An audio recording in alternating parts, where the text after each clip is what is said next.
আবু দাউদ শরীফের হাদিস, আল্লাহর হাবিব ইরশাদ করেছেন,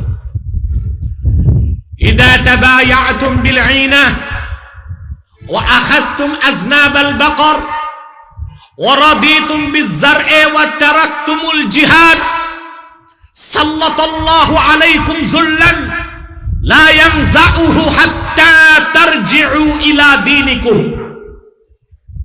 আবু দাউদ শরীফের হাদিস, আল্লাহর হাবিব বলেছেন, তোমরা যখন হারাম ব্যবসা করবা বাহানার মাধ্যমে, কিসের মাধ্যমে? এটা কিন্তু আমাদের মধ্যে আছে। দাড়ি আছে, দাড়ি পেকে গেছে, সুদ খায় না, তো টাকা নিছেন, বলছে না আমি তো সুদ টুদ খাই না, ওই মাসে 1 বস্তা চাল দিয়ে, 1 বস্তা, তো 12 মাস পর 10,000